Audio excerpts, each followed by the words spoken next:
boa noite para você que nos assiste aí na sua TV, você que nos acompanha pela internet. Está entrando no ar o seu programa Vida Cristã em Debate.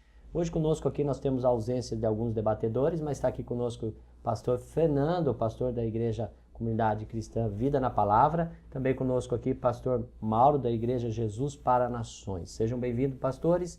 E o tema de hoje nós vamos estar falando aí sobre a provação na vida do cristão. Um dos assuntos mais difíceis para um cristão entender é que ser cristão não nos torna imunes às provações. Nós vamos estar falando então a respeito desse tema e a pergunta vai para o pastor Fernando. A primeira pergunta é: pastor Fernando, por que o cristão passa por provações? Eu quero cumprimentar então nossos amados telespectadores e que a graça de Cristo esteja em cada coração. Nós vemos que, biblicamente falando, a provação é fato. A gente precisa entender que há uma diferença entre provação e tentação. Provação é algo que Deus até permite que isso seja possível para testar a nossa fé, concernente até a nossa fidelidade a Deus.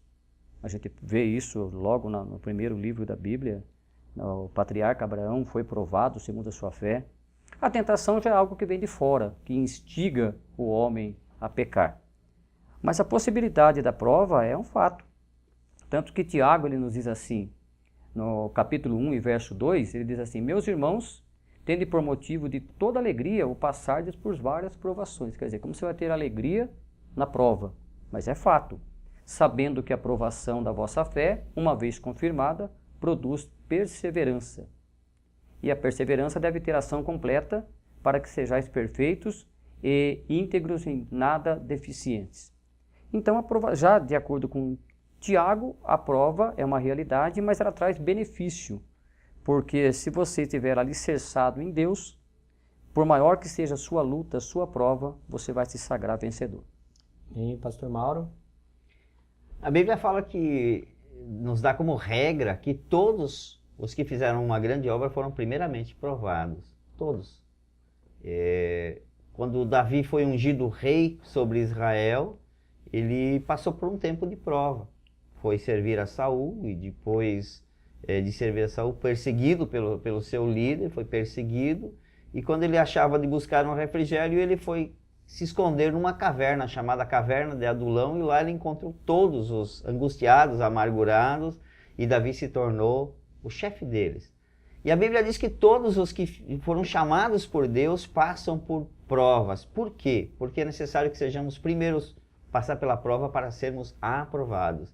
Deus não vai entregar uma obra grande na mão de uma pessoa sem primeiro provar se ele passa pela luta, pela dificuldade e como ele se supera através dessa aí. Então essa é uma condição básica que todo ser humano que é chamado por Deus, todo aquele que tem uma obra por Deus, ele é primeiramente provado para depois ser aprovado. Hoje eu estou aqui no lugar do nosso querido, do Júnior, e hoje eu estou como apresentador e também como debatedor. Em cima de tudo isso que nos foi direcionado, eu queria também falar com você que está em casa um texto que se encontra na primeira epístola de Pedro, no primeiro capítulo, do verso 6 em diante. Olha só, a pergunta é: por que nós cristãos passamos por provações? Pedro vai responder assim: em que vós grandemente vos alegrais, ainda que agora importa, sendo necessário que estejais por um pouco entristecido com várias tentações e provações, para que a vossa prova da vossa fé, muito mais preciosa do que ouro, que perece, é provado pelo fogo, se ache em louvor e honra e glória na revelação de Jesus, ao qual não havendo visto a mais, no qual não o vendo agora, mas crendo, vos alegrais com gozo inefável e glorioso. E o verso 9 diz assim: alcançando o fim da vossa fé, a salvação das vossas almas. Podemos citar aqui, pastor, entre qual o motivo? A Bíblia diz lá em Romanos que tudo coopera para o bem daqueles que amam a Deus. Nada acontece na vida de nós que servimos a Deus sem um porquê. Até mesmo as dificuldades, a Bíblia diz tudo inclui tudo, até mesmo a dificuldade que você está passando aí na sua casa, na sua família, com a sua saúde, a Bíblia diz que tudo coopera. E quando nós lemos esses versos, nós vamos entender que aqui nesse propósito específico, aqui a Bíblia está nos dizendo que a aprovação também nos leva à salvação, nos aperfeiçoa a fé, nos dá direcionamento, nos dá intimidade com Deus. Então nós precisamos entender que nós, cristãos, quando passamos por provas, pastor, não sei se vocês concordam comigo, mas tem um objetivo que é aumentar a nossa fé, que é nos produzir aí a perseverança, e tudo isso vai gerar em nós depois a salvação. Então, eu continuo em Tiago, onde o Tiago diz assim no capítulo 1, verso 12: Bem-aventurado o homem que suportar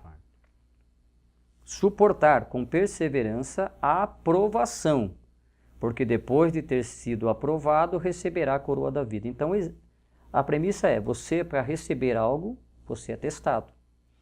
Por exemplo, materiais nobres, ouro, prata, pedras preciosas, antes de chegar a ser um material nobre, ele passa por um processo também. Por exemplo, o ouro, ele é passado pelo fogo. Toda aquela escória deixada de lado para que o material nobre apareça. O diamante também, ele é lapidado. E o próprio Jesus nos fala lá em João 15, fazendo até, se nós podemos fazer a analogia, que a árvore que dá fruta ela é podada. E a poda gera um processo de dor, né? Mas é importante que a gente entenda isso. A provação, apesar dos problemas relacionados a ela, a gente perseverando vai alcançar a vitória. Então, ok, nós vamos encerrar esse primeiro bloco, vamos voltar já já, e você, enquanto isso, vai lá, toma um café, vai no banheiro e volta rapidinho, que em breve nós voltamos.